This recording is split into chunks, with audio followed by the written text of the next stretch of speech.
Saya Galus Karlangi Kirana Ningratri dengan NIM 22021040402046 dari Program Studi Pendidikan Bahasa dan Sastra Indonesia, Fakultas Keguruan dan Ilmu Pendidikan Universitas Jember. Seni berbicara telah banyak digunakan oleh para tokoh hebat di seluruh dunia, seperti Aristoteles, Barack Obama, bahkan Presiden pertama Republik Indonesia Insinyur Soekarno. Tak hanya itu, para influencer hebat di seluruh dunia pasti juga memiliki seni berbicara yang baik. Seperti di Indonesia ada Najwa Shihab, Ernest Prakasa, ataupun Prilly Latuconsina. Namun, pernah tidak kalian berpikir bagaimana para public speaker dapat percaya diri menyampaikan pendapatnya di hadapan umum? Atau bagaimana cara tokoh hebat untuk berpidato tanpa sebuah naskah? Nah, seperti yang sudah saya jelaskan di awal, bahwasanya semua itu memerlukan yang namanya seni berbicara, atau yang biasa dikenal dengan retorika. Tapi, apa sih sebenarnya retorika itu? Retorika adalah seni berbicara dan menulis yang memiliki maksud dan tujuan untuk mempengaruhi, meyakinkan, ataupun menghibur audiens.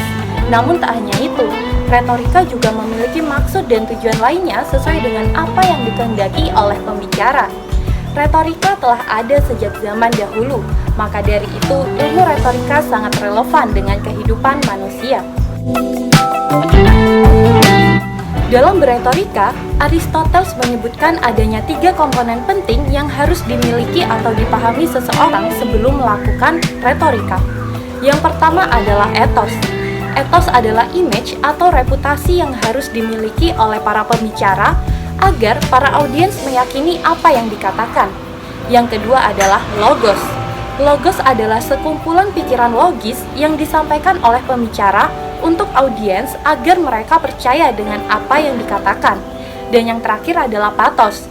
Pathos adalah perasaan atau feel yang harus didapatkan oleh para pendengar terhadap apa yang dibicarakan oleh pembicara. Retorika dan dialektika merupakan 2 hal yang selaras namun berbeda.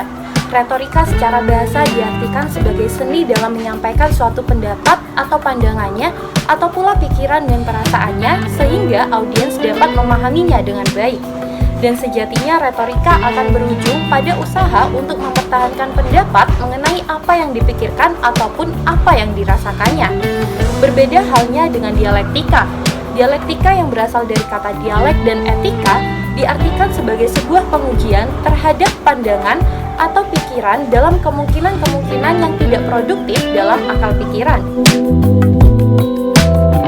Retorika terbagi menjadi 3, yakni monologika, dialogika, dan juga pembinaan teknik bicara. Yang pertama adalah monologika. Monologika adalah teknik berbicara yang dilakukan secara monolog.